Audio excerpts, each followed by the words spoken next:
Cuando Dios parece distante, el Señor ha escondido su rostro del pueblo, pero yo esperaré en Él, pues en Él tengo puesta mi esperanza.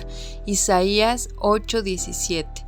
Dios es real sin importar cómo te sientas. Cuando las cosas marchan bien en nuestra vida, es fácil adorar a Dios.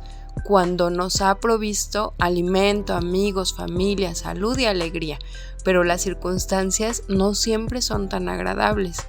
¿Cómo adoramos a Dios entonces? ¿Qué hacemos cuando Dios parece estar a millones de kilómetros de distancia? El grado de adoración más profundo es alabar a Dios a pesar del dolor, agradecer a Dios durante una prueba, confiar en Él durante la tentación, aceptar el sufrimiento y amarlo aunque parezca distante. La prueba de la amistad es la separación y el silencio. Cuando estamos separados por una distancia física o nos vemos imposibilitados de hablar, en el caso de nuestra amistad con Dios, no siempre nos sentimos cercanos a Él. Philip Yancey puntualiza: en cualquier relación hay momentos de intimidad y momentos de distanciamiento, y en la relación con Dios, no importa lo íntima que sea, el péndulo también se moverá de un lado a otro. Entonces sí que la adoración se pone difícil. Para madurar nuestra amistad, Dios la pondrá a prueba con periodos de aparente separación, momentos en que sentiremos que nos abandonó, nos olvidó. Dios parecerá estar a millones de kilómetros. San Juan de la Cruz se refirió a estos días de sequía espiritual, duda y distanciamiento de Dios como la oscura noche del alma. Henry Owen los llamó el ministerio de la ausencia. Tozer los llamó el ministerio de la noche, otros los llamaron el invierno del corazón. Aparte de Jesús, David fue quien posiblemente tuvo más amistad con Dios. El Señor tenía el placer de llamarlo un hombre conforme a mi corazón. Sin embargo, David con frecuencia se quejaba de la aparente ausencia de Dios. Dios mío, ¿por qué te quedas tan lejos? ¿Por qué te escondes de mí cuando más te necesito? Dios mío, ¿por qué me has abandonado? Lejos estás para salvarme, lejos de mis palabras de lamento, ¿por qué me has rechazado? Por supuesto, Dios en realidad no había dejado a David, como tampoco te dejará a ti. Ha prometido varias veces: nunca te dejaré ni te abandonaré. Pero Dios no te promete siempre sentirás mi presencia. En efecto, Dios reconoce que a veces oculta su rostro de nosotros. A veces es como si fuera un DEA, un desaparecido en acción en nuestra vida. Floyd McClung lo describe de la siguiente manera: te despiertas una mañana y todos tus sentimientos espirituales han desaparecido. Oras, pero no pasa nada. Reprendes al diablo, pero nada cambia. Realizas tus ejercicios espirituales, les pides a tus amigos que oren por ti, confiesas todos los pecados que puedas imaginar y les pides perdón a todos tus conocidos. Ayunas, pero no pasa nada. Comienzas a preguntarte cuánto tiempo durará esta penumbra espiritual. ¿Días? ¿Semanas? ¿Meses? ¿Terminará algún día? Sientes que tus oraciones rebotan en el techo. Al borde de la desesperación gritas: ¿qué me pasa? La verdad es que nada está mal. Es una parte normal de la prueba y de la maduración de nuestra amistad con Dios. Todos los cristianos atravesamos esta situación por lo menos una vez y por lo general varias veces. Es dolorosa y desconcertante, pero es absolutamente vital para el desarrollo de la fe. Job no perdió la esperanza cuando no sentía la presencia de Dios en su vida, porque tenía esa certeza. Dijo estar convencido de su inocencia porque si me dirijo hacia el este, no está ahí. Si me encamino al oeste, no lo encuentro. Si está ocupado en el norte, no lo veo. Si se vuelve al sur, no alcanzo a percibirlo. Él, en cambio, conoce mis caminos. Si me pusiera a prueba, saldría yo puro como el oro. Cuando Dios parece distante, puedes sentir que está enojado contigo o que te está disciplinando por algún pecado. Es cierto.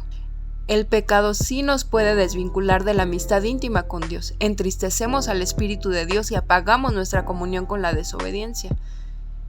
el conflicto con los demás, las múltiples ocupaciones, la amistad con el mundo y otros pecados. Pero este sentimiento de abandono y distanciamiento de Dios no suele tener nada que ver con el pecado. Es una prueba de fe, una que todos debemos enfrentar. Seguirás amando, confiando, obedeciendo y adorando a Dios aunque no sientas su presencia ni tengas prueba evidente y visible de su obra en tu vida. En la actualidad, el error más común de los cristianos con respecto a la adoración es que buscan una experiencia más que a Dios, buscan un sentimiento y si lo encuentran concluyen que han adorado. ¡Qué equivocación! En realidad, Dios suele retirar nuestros sentimientos para que no dependamos de ellos. La adoración no es la búsqueda de un sentimiento, incluso si se trata de uno de intimidad con Cristo. Cuando eras un cristiano en pañales, Dios te dio varias emociones y contestaba a tus oraciones inmaduras y egocéntricas para que confirmaras su existencia, pero a medida que creemos en la fe, nos aparta gradualmente de esas dependencias. La omnisciencia de Dios y la manifestación de su presencia son dos cosas distintas. Una es un hecho y la otra es un sentimiento. Dios está siempre presente, aunque no estamos conscientes de Él. Su presencia es demasiado profunda para medirla con meras emociones.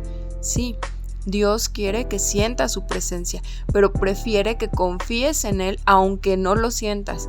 A Dios le agrada la fe, no los sentimientos. Las situaciones que más apelarán a tu fe serán aquellas cuando tu vida se derrumbe y no puedas percibir a Dios. Fue lo que le sucedió a Job. En un solo día perdió todo, su familia, su negocio, su salud, todas sus posesiones. Fue de lo más desalentador. Por 37 capítulos, Dios no dijo nada. ¿Cómo podemos alabar a Dios cuando no entendemos lo que pasa en nuestra vida y Él calla? ¿Cómo mantener el vínculo en medio de una crisis si no hay comunicación? ¿Cómo mantener la vista en Jesús cuando nuestros ojos están llenos de lágrimas? Hagamos lo que hizo Job. Se dejó caer al suelo en actitud de adoración. Entonces dijo: desnudo salí del vientre de mi madre y desnudo he de partir. El Señor ha dado, el Señor ha quitado. Bendito sea el nombre del Señor. Cuéntale a Dios exactamente cómo te sientes. Derrama tu corazón ante Dios. Descarga todas tus emociones y sentimientos. Job lo hizo cuando dijo: no guardaré silencio, estoy enojado y amargado, tengo que hablar. Cuando Dios parecía distante, añoraba: ¿qué días aquellos cuando yo estaba en mi apogeo y Dios bendecía mi casa en su íntima amistad? Dios puede encargarse de las dudas, el enojo, el temor, el dolor, la confusión y las preguntas que tengas. ¿Sabes que reconocer tu desesperanza ante Dios puede ser una afirmación de fe? Es posible confiar en Dios y sentirse afligido al mismo tiempo. David escribió: aunque digo, me encuentro muy afligido, sigo creyendo en Dios. Puede parecer una contradicción. Confío en Dios, pero estoy destrozado. La franqueza de David en realidad revela una profunda fe. En primer lugar, creía en Dios. En segundo, creía que Dios escuchaba su oración. Tercero, creía que Dios le permitiría decir lo que sentía y lo seguiría amando. Concéntrate en quién es Dios, en su naturaleza inmutable. A pesar de las circunstancias y de los sentimientos, depende del carácter inmutable de Dios. Recuerda las verdades eternas de Dios. Él es bueno, me ama, está conmigo, sabe lo que me pasa, se interesa en mí, tiene un plan para mi vida. Raymond Edman dijo: nunca dudes en la oscuridad de lo que Dios te dijo en la luz. Cuando la vida de Job se desmoronó y Dios mantuvo silencio, Job todavía encontró motivos para alabar a Dios. Él es bueno y amoroso. Él es todopoderoso. Él conoce todos los detalles de mi vida. Él tiene el control. Él tiene un plan para mi vida. Él me salvará. Confía en que Dios cumplirá sus promesas. Durante las épocas de sequía espiritual debemos depender pacientemente de las promesas de Dios y no de nuestras emociones. Debemos reconocer que nos está conduciendo a un grado más profundo de madurez. Una amistad basada en emociones es, sin duda, superficial. No te preocupes por tus preocupaciones. El carácter de Dios no cambia con las circunstancias. La gracia de Dios todavía tiene toda su fuerza. Él todavía está a tu lado, aunque no lo sientas. Cuando Job sintió la ausencia de Dios, siguió dependiendo de su palabra. No me he apartado de los mandamientos de sus labios. En lo más profundo de mi ser he atesorado las palabras de su boca. Gracias a que confiaba en la palabra de Dios, Job pudo mantenerse fiel, aunque nada parecía tener sentido. Su fe era fuerte en medio del dolor. Dios podrá matarme, pero todavía confiaré en Él. Adorarás a Dios de una manera más profunda cuando mantienes tu confianza en Él, a pesar de que sientas que te ha abandonado. Recuerda lo que Dios hizo por ti. Aunque Dios nunca hubiera hecho algo por ti, aún así merecería tu continua alabanza por el resto de tu vida, por lo que Jesús hizo en la cruz. El Hijo de Dios murió por ti. Ese es el motivo más importante de la adoración.